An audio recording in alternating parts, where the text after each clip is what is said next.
Supreme কোর্টের সাবেক আলোচিত ও সমালোচিত বিচারপতি শামসুদ্দিন চৌধুরী মানিককে সিলেটের কানাইঘাট দনা সীমান্ত এলাকা দিয়ে ভারতে পালিয়ে যাওয়ার চেষ্টাকালে আটক করা হয়েছে। শুক্রবার রাত 10:30টার দিকে দনা বিজিবি ক্যাম্পের সদস্যরা তাকে ভারতে পালিয়ে যাওয়ার সময় আটক করে ক্যাম্পে তাদের হেফাজতে রেখেছেন। তাকে দনা বিজিবি কর্তৃক আটকের বিষয়টি নিশ্চিত করেছেন উপজেলা নির্বাহী কর্মকর্তা ফারজানা নাসরিন। স্থানীয়রা জানিয়েছেন, শুক্রবার দিনের কোনো এক সময় সাবেক বিচারপতি শামসুদ্দিন চৌধুরী মানিক স্থানীয় দালালদের মাধ্যমে দনা সীমান্ত এলাকা পাড়ি দিয়ে ভারতের অভ্যন্তরে প্রবেশ করেন।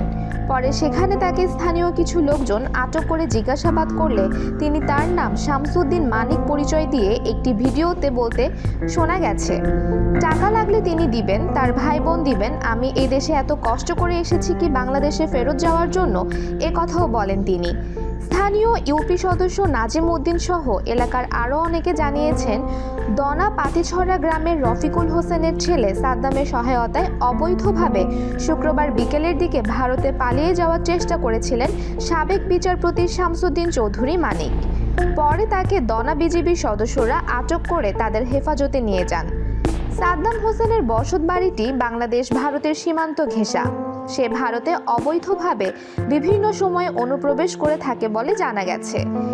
এদিকে বিজিবির সদস্যদের হাতে আটকের পর বিচারপতি শামসুদ্দিন মানিকের বেশ কিছু ভিডিও সামাজিক যোগাযোগ মাধ্যমে ফেসবুকে ছেড়ে দিয়েছেন অনেকে।